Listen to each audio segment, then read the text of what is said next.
இன்றைய இஃப்தார் லன்ச் என்னென்னு பார்க்கலாமா? சிம்பிளான சப்பாத்தியும் ஈரல் செவரொட்டி சேர்த்து ஒரு கிரேவியும் தான் செய்ய போகிறோம். கிரேவி செய்கிறதுக்கு ஃபஸ்ட்டு பேனில் எண்ணெய் ஊற்றி எண்ணெய் காஞ்சதுக்கப்புறம் சின்ன வெங்காயத்தை சேர்த்துட்டு அதையும் நல்லா வதக்கி எடுத்துக்கோங்க. கண்ணாடி பக்குவத்துக்கு வந்ததுக்கப்புறம் இது கூட மிளகாய்த்தூள் சேர்த்து அதையும் நல்லா வதக்கி எடுத்துக்கோங்க. வதங்கினதுக்கப்புறம் தக்காளி நல்லா வெந்ததுக்கப்புறம் ஆல்ரெடி நம்ம வேக வச்சுருக்க ஈரலையும் செவரொட்டியையும் இது கூட சேர்க்கணும்.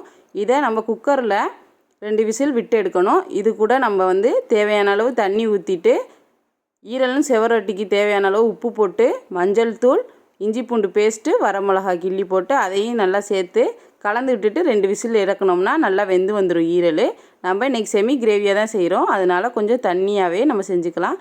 கடைசியாக இறக்க போகையில் மிளகுத்தூள் போட்டு இறக்கணும்னா ஈரல் கிரேவி சப்பாத்திக்கு ஆப்டாக ரெடி ஆயிடுச்சு. நீங்களும் ட்ரை பண்ணி பாருங்கள். இன்றைக்கான இஃப்தார் லன்ச் இது தான். நாளைக்கான இஃப்தார் லன்ச் என்னங்கிறத நாளைக்கான வீடியோவில் பார்க்கலாம்.